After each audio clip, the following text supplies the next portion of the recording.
प्यारे बच्चों, मैं प्रीति सिंह, प्रवक्ता राजकीय कन्या इंटर कॉलेज इंदुपुर देवरिया से आप सभी का इस भौतिक विज्ञान की कक्षा में स्वागत करती हूं। बच्चों, आज हम कक्षा 11 विषय भौतिक विज्ञान अध्याय 8 गुरुत्वाकर्षण के भाग 1 का अध्ययन करेंगे। बच्चों, आपने देखा होगा कि जब भी किसी वस्तु को ऊपर फेंका जाता है तो वापस वो पृथ्वी पे नीचे ही आता है। जब भी बारिश होती है तो बारिश की बूंदें बादलों से नीचे ही आती हैं और हमने अनुभव किया है कि जब भी पहाड़ों से उतरना होता है तो उस उतरने की तुलना में पहाड़ों पे चढ़ने में ज़्यादा थकान होता है। आखिर क्यों होता है? निश्चित ही आप इससे भली भांति परिचित हैं कि इसके पीछे जो कारण है वो है गुरुत्वाकर्षण। बच्चों, आपने गुरुत्वाकर्षण का पिछली कक्षाओं में अध्ययन भी किया है। हम इस अध्याय में गुरुत्वाकर्षण का डिटेल अध्ययन करेंगे, जानेंगे कि ग्रहों उपग्रहों की गति क्या होती है, कृत्रिम उपग्रह क्या होता है और जी के वैल्यू किस प्रकार पृथ्वी तल से ऊपर जाने पे और नीचे जाने पे घटती है, इसका भी हम अध्ययन करेंगे। तो आइए हम देखते हैं इस भाग में हमारे चर्चा के बिंदु क्या हैं। तो सबसे पहले हम केपलर के नियम का अध्ययन करेंगे। उसके पश्चात गुरुत्वाकर्षण का सार्वत्रिक नियम क्या होता है इसको जानेंगे, समझेंगे और न्यूटन का गुरुत्वाकर्षण नियम को सदिश के रूप में देखेंगे और किसी बिंदु द्रव्यमान पर अन्य बिंदु द्रव्यमानों के कारण गुरुत्वाकर्षण बल कितना होगा इसकी हम गणना करेंगे और तत्पश्चात गुरुत्वीय नियतांक और गुरुत्वीय त्वरण के बारे में अध्ययन करेंगे। बच्चों, गुरुत्वाकर्षण की बात आती है तो न्यूटन का नाम दिमाग में आता है। न्यूटन के बारे में वो जो कहानी है, दंत कथा, आप जानते होंगे कि किस प्रकार जब सेब गिरा था तो न्यूटन के दिमाग में ये आया था कि सेब नीचे ही क्यों गिरा, ऊपर क्यों नहीं गया। लेकिन आदिकाल से ही बहुत सारे जो खगोलविद हैं, खगोलज्ञ हैं, जो हमेशा से ग्रहों, नक्षत्रों, तारों की गतियों को लेकर जिज्ञासु रहे हैं। बच्चों, ग्रही गतियों के सबसे प्राचीन प्रमाणित मॉडल को अब से लगभग 2000 वर्ष पूर्व टालमी ने प्रस्तावित किया था। यह भूकेंद्रीय मॉडल था जिसके अनुसार सभी आकाशीय पिंड, चाहे वो तारे हो, उपग्रह हो, ग्रह हो, वो इस पृथ्वी के चारों तरफ चक्कर लगाते हैं। इस भूकेंद्रीय मॉडल में बताया गया था और इसके आधार पे ये भी कहा गया था कि आकाशीय पिंडों की जो संभावित गति केवल वृत्तीय गति ही होती है। उसके पश्चात 5वीं शताब्दी में भारतीय खगोलविद आर्यभट्ट ने एक अधिक परिष्कृत मॉडल का वर्णन किया था जिसे सूर्य केंद्रीय मॉडल कहते हैं, जिसके अनुसार सूर्य को सभी ग्रहों की गतियों का केंद्र माना गया है। और उसके 1000 वर्ष पश्चात पोलैंड के ईसाई भिक्षु जिनका नाम निकोलस कोपरनिकस था, एक पूर्ण विकसित मॉडल प्रस्तावित किया जिसके अनुसार सभी ग्रह केंद्रीय स्थान पर स्थित सूर्य के परितःवृत्तों की परिक्रमा करती हैं। जैसे कि इसमें आप देख सकते हैं कि जो भी ग्रह उपग्रह हैं वो किसके चारों तरफ चक्कर लगा रहे हैं? सूर्य के चारों तरफ, जो भी ये ग्रह हैं। तो ये सूर्य केंद्रीय मॉडल था जो कि भू केंद्रीय मॉडल से अलग था, जिसमें भू केंद्र में क्या था, उसके केंद्र में पृथ्वी को दिखाया गया था।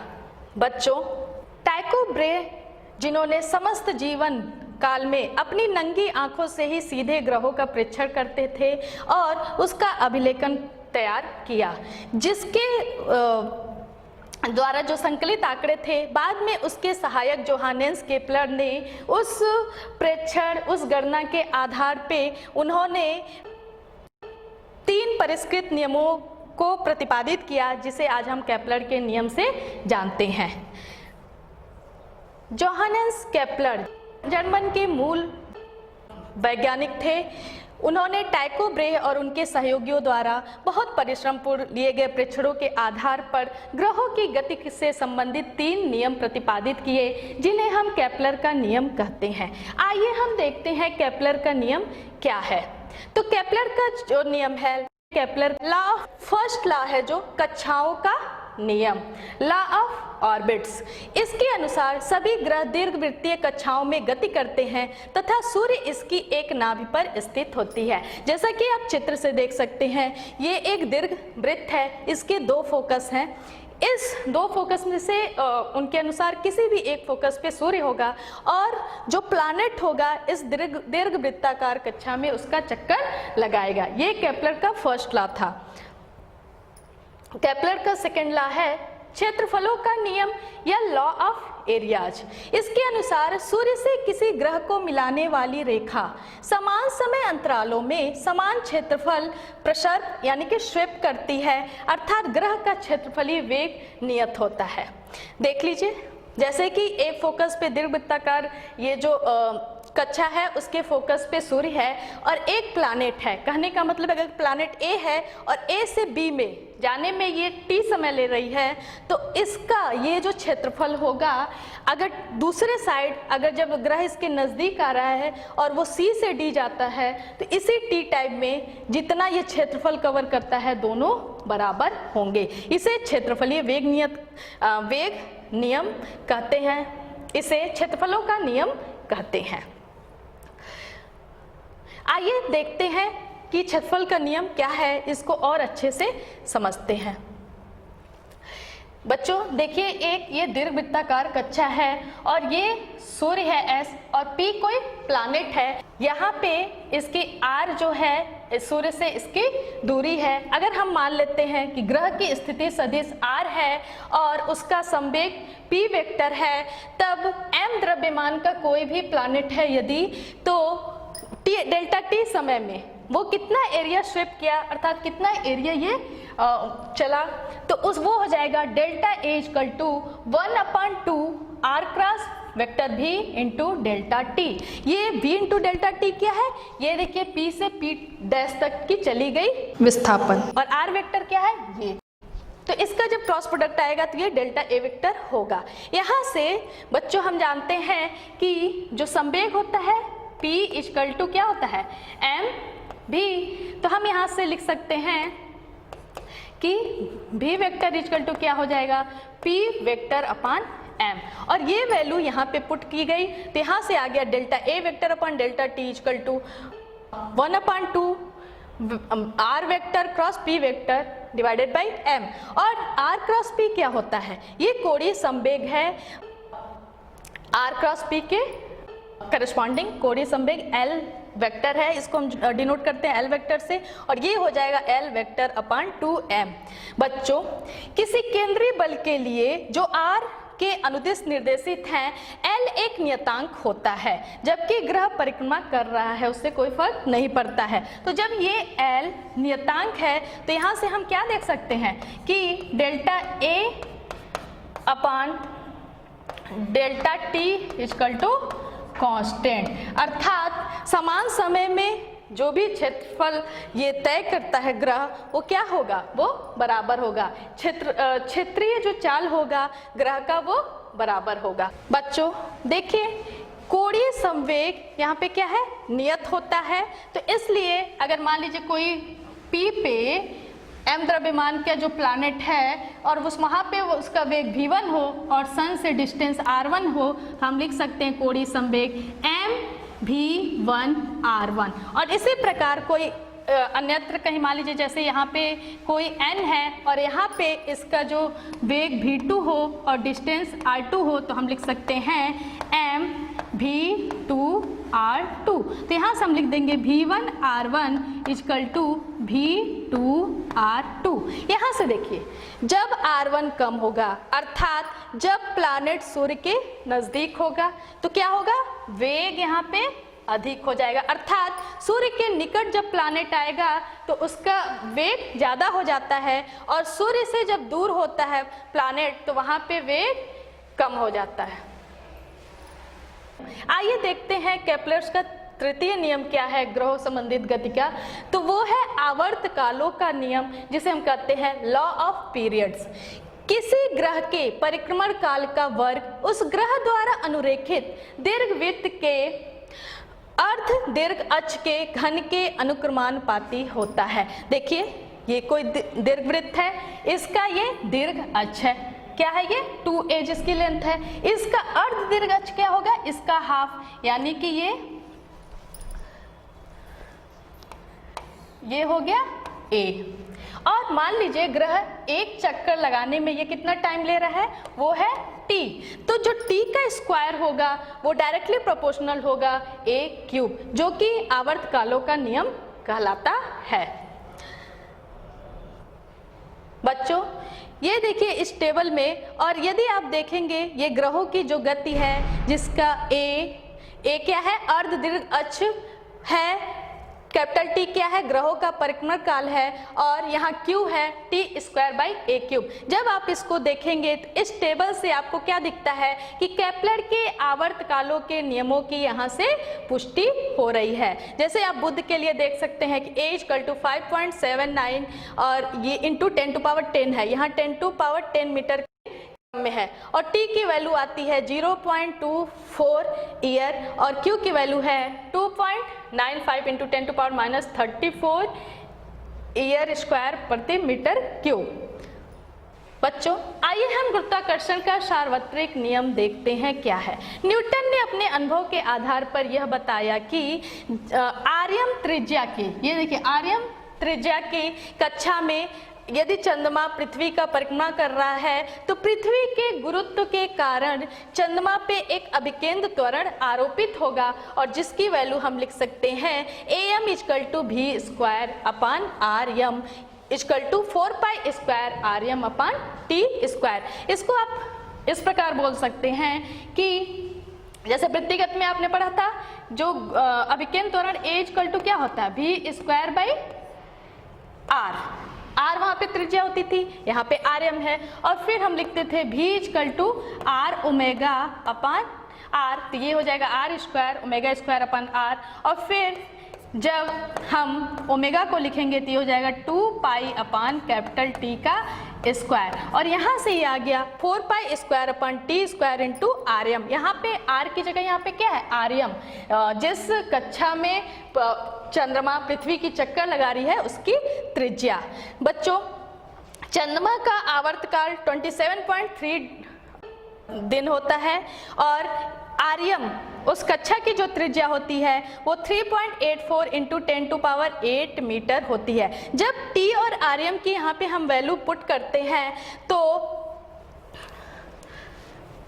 जब टी और आरएम की वैल्यू यहाँ पे पुट की जाती है तो एएम की जो वैल्यू आती है वो 0.0027 मीटर प्रति सेकेंड स्क्वायर है। बच्चों आप जानते हैं कि पृथ्वी सतह पे के पास से जब भी कोई वस्तु पृथ्वी पे गिरती है तो उसमें एक गुरुत्वीय त्वरण उत्पन्न होता है g, जिसकी वैल्यू 9.8 मीटर प्रति सेकेंड है। और चंद्रमा पे जो लगने वाला त्वरण था am पृथ्वी के गुरुत्व के कारण जो अभिकेंद्र त्वरण था वो था 0.0027 मीटर प्रति सेकेंड स्क्वायर। जब इसका हम वैल्यू निकालते हैं तो ये आता है 3600। इसी प्रकार चंद्रमा की पृथ्वी के केंद्र से दूरी आर्यम और पृथ्वी की सतह पे स्थित किसी भी वस्तु की केंद्र से दूरी, पृथ्वी के केंद्र से दूरी वो क्या होगी, पृथ्वी की त्रिज्या। क्योंकि अगर इस सतह पे कोई भी वस्तु है तो पृथ्वी के केंद्र से कितनी दूरी पे होगी, उसकी त्रिज्या के बराबर। और हमें पता है कि पृथ्वी की त्रिज्या 6.4 इंटू 10⁶ मीटर होती है। तो यहाँ से जब हम ये पुट करते हैं Rm/Re तो ये 60 आया। न्यूटन ने भी ये वैल्यू रखा और उसके बाद इन्होंने समीकरण 2 और 3 से देखा तो G/am = Rm/Re का स्क्वायर आया। आप देख भी सकते हैं ये 60 का जब स्क्वायर करेंगे तो क्या आएगा 3600। तो ये समीकरण 2 और 3 से एक संबंध निकाला गया कि G/am = Rm/Re का स्क्वायर। यहाँ से न्यूटन ने ये देखा कि जो त्वरण है वो दूरी के वर्ग के व्युत्क्रमानुपाती है। ये देखिए दूरी के वर्ग के व्युत्क्रमानुपाती है। तो उन्होंने कहा, एक पहला ये निकाला कि त्वरण A directly proportional to 1/r²। दूसरा, चूंकि बल जो क्या होता है द्रव्यमान गुणित त्वरण होता है तो हम लिख सकते हैं F directly proportional to m/r²। m उस पिंड की त्रिज्या है जो मान लीजिए पृथ्वी से r दूरी पे है, उसमें ये त्वरण उत्पन्न हो रहा है ए। इसी प्रकार उन्होंने बोला कि क्रिया प्रतिक्रिया नियम से यदि एक पिंड किसी दूसरे पिंड पे बल लगाता है तो दूसरा पिंड भी उस पे बल लगाएगा।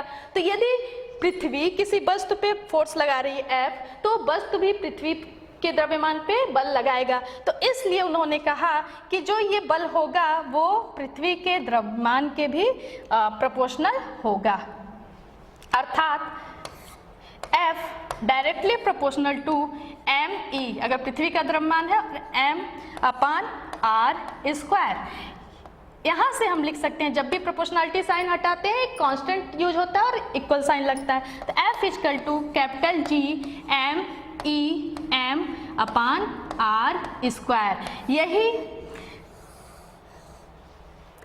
लॉ ऑफ यूनिवर्सल ग्रेविटेशन है। इसे के अनुसार देखिए यहाँ पे जो G है ये क्या है, एक कांस्टेंट है जिससे गुरुत्वीय नियतांक सार्वत्रिक गुरुत्वाकर्षण नियतांक कहते हैं।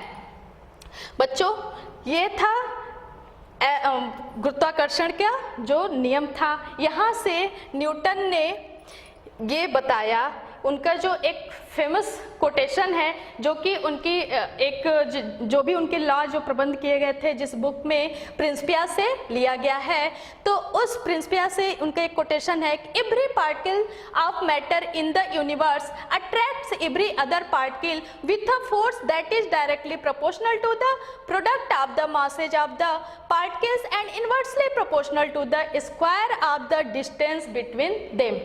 अर्थात इस ब्रह्मांड में प्रत्येक पिंड दूसरे पिंड पे को एक आकर्षण बल से आकर्षित करता है जिसका परिमाण उन दोनों पिंडों के मास के गुणनफल के अनुक्रमानुपाती होता है और उन दोनों के केंद्रों के बीच की दूरी के वर्ग के व्युत्क्रमानुपाती होता है। अगर एक पिंड द्रव्यमान m है और दूसरा पिंड स्मॉल m है और दोनों के बीच की दूरी, जैसे ये मान लीजिए ये कैपिटल M है और ये है स्मॉल m, और दोनों के केंद्रों के बीच की दूरी मान लीजिए r है, तो यहाँ से जो ग्रेविटेशनल लॉ था F equal to capital G capital M M/r² है। ये न्यूटन का नियम था। बच्चों आइए हम न्यूटन के गुरुत्वाकर्षण नियम को सदिश रूप में देखें। जैसे कि अगर कोई दो मास पार्टिकल m1 और m2 हैं और उनके बीच की दूरी r है, तो हम लिख सकते हैं कि उसका परिमाण क्या होगा, m equal to G m1 m2/r²। अब m1 के द्वारा m2 पे मान लीजिए बल लग रहा है और वो है F। चूंकि ये आकर्षण बल है, इसका डायरेक्शन किधर होगा, इधर, और यूनिट वेक्टर का डायरेक्शन किधर है, आप देखिए इधर। तो जब इसको हम फोर्स को लिखेंगे तो हम लिखेंगे F vector equal to -G m1 m2/r² r vector, r unit vector.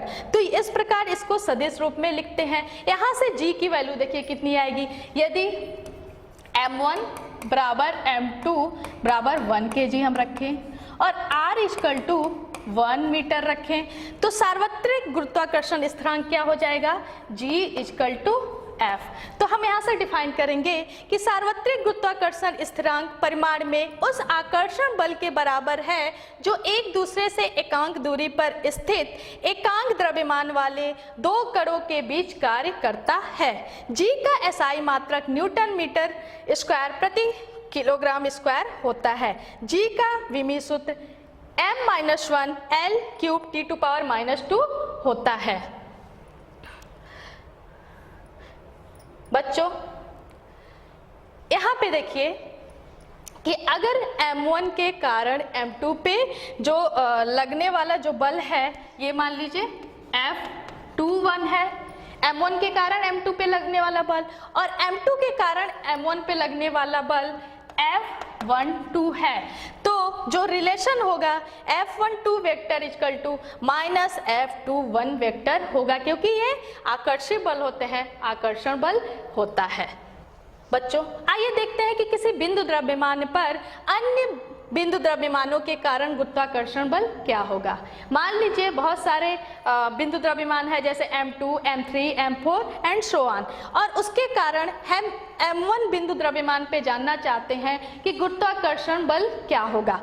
तो बच्चों हम क्या करते हैं कि सभी बिंदु द्रव्यमानों के कारण जो अलग अलग इस M1 द्रव्यमान पे गुरुत्वाकर्षण बल लगेगा, उसका जो सदिश योग होगा वो पूरे बिंदु द्रव्यमान के कारण उस द्रव्यमान M1 पे लगने वाला बल होगा। और M1 पे M2 के कारण गुरुत्वाकर्षण बल निकालें तो क्या हो जाएगा, F12, और ये हो जाएगा माइनस Gm2 M1 अपान R स्क्वायर 1 2। यहाँ पे हमने माइनस साइन किया। अब देखिए ये R12 है, इसकी जो डायरेक्शन है, R21 उसके अपोजिट डायरेक्शन में होगा, तो हम लिख सकते हैं कि R21, अगर हम यहाँ पे अगर सदिश राशि बोलेंगे तो R12 कैप कर सकते हैं, और R21 क्या होगा, ये माइनस R12 यूनिट वेक्टर के बराबर होगा, जस्ट उसके अपोजिट डायरेक्शन में। और चूंकि F12 equal to minus Gm2m1 upon R12 square होता है, तो हम इसको ये भी लिख सकते हैं कि F12 equal to capital Gm2m1 upon R square 21 और ये इंटू R21 यूनिट वेक्टर। इसी प्रकार M3 के कारण M1 पे जो फोर्स लगेगा F13, तो हम पूरा जो टोटल फोर्स होगा F1 और उसको लिख सकते हैं कि F12 vector F13 vector plus F14 vector. और जब F12 की वैल्यू यहाँ से रखेंगे Gm2m1 upon R square 21 R21 cap, इसी तरह F13 की वैल्यू यहाँ पे रखेंगे, F14 की वैल्यू रखेंगे, तो हमें कुछ इस प्रकार का प्राप्त होता है कि F1 vector equal to capital Gm2m1 upon R square 21 into R21 unit vector plus capital Gm3m1 upon R square 31 into R unit vector 31 plus Gm4m1 upon R square 41 into R41 unit vector.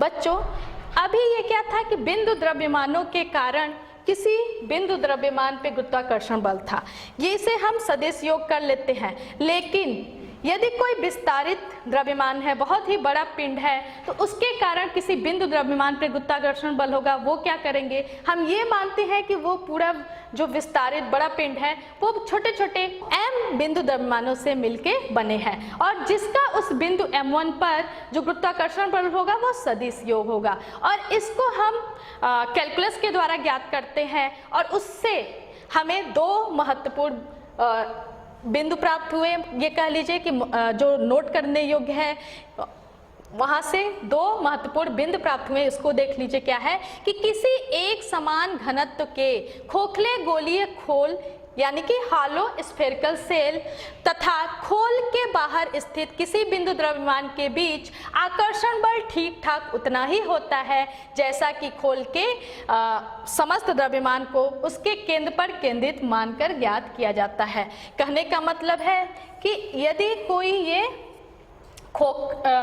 Cell है, हालो spherical shell है ये, तो इस पे स्थित जो भी बिंदु द्रव्यमान होंगे हम उसको कंसीडर करते हैं। अगर उसके बाहर कोई बिंदु है, उस पे हम बिंदु द्रव्यमान पे हम जानना चाहते हैं कि ग्रेविटेशनल फोर्स क्या होगा, तो हम ये मानेंगे कि इसका सभी द्रव्यमान कहाँ केंद्रित है, इसके केंद्र पे।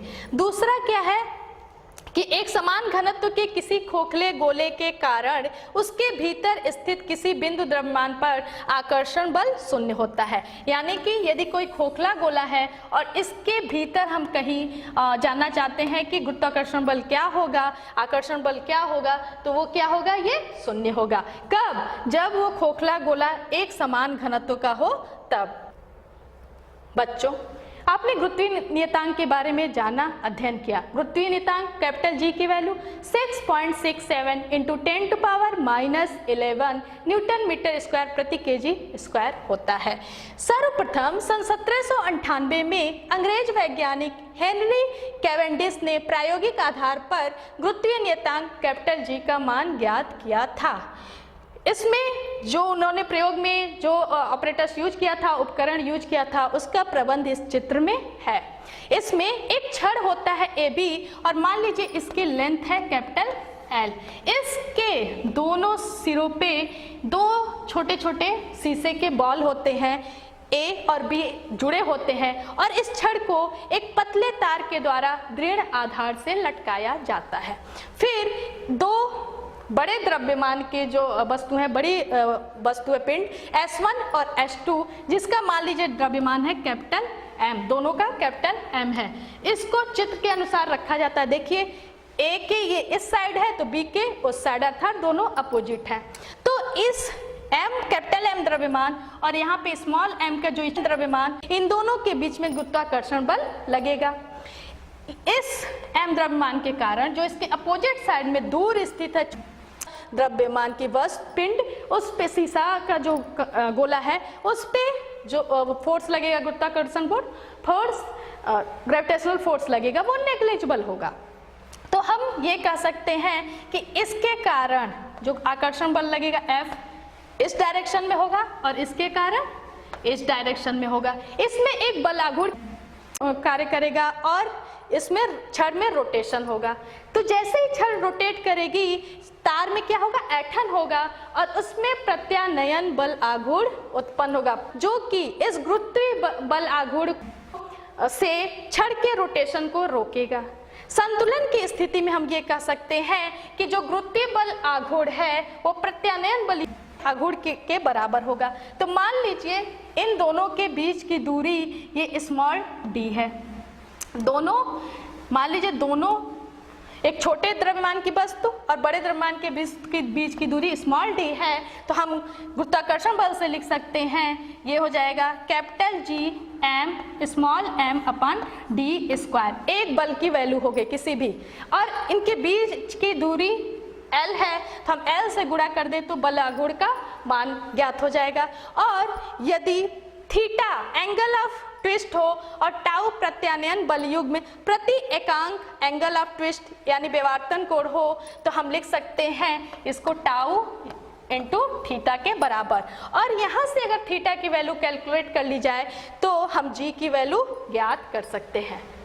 बच्चों, थीटा की वैल्यू कैसे कैलकुलेट की जाती है? इस तार में छड़ के पास एक मिरर रहता है और मिरर पे एक निश्चित डायरेक्शन से उस पे लाइट बीम डाली जाती है और एक थोड़ी दूर पे एक स्केल होता है।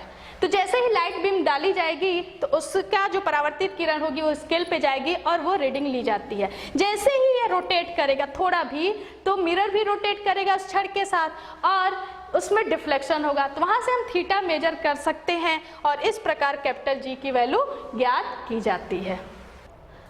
आइए बच्चों, हम देखते हैं कि गुरुत्व क्या होता है। गुरुत्व और गुरुत्वीय त्वरण से आप परिचित भी होंगे, पिछली कक्षाओं में आपने इसका अध्ययन किया है। तो गुरुत्व क्या होता है? गुरुत्व वह आकर्षण बल है जिससे पृथ्वी किसी वस्तु को अपने केंद्र की ओर आकर्षित करती है। गुरुत्वीय त्वरण क्या होता है कि पृथ्वी का गुरुत्वीय त्वरण उस बल के बराबर होता है जिस बल से पृथ्वी एकांक द्रव्यमान वाली वस्तु को अपने केंद्र की ओर आकर्षित करती है। गुरुत्वीय त्वरण का मात्रक मीटर प्रति सेकेंड स्क्वायर अथवा न्यूटन प्रति किलोग्राम होता है। बच्चों, आशा करते हैं कि आपको आज का ये भाग समझ में आया होगा। तो जल्दी से ये गृहकार्य नोट कर लीजिए और इसको सॉल्व करिए और इससे संबंधित जो भी क्वेश्चन होंगे उसको हल करिएगा। धन्यवाद।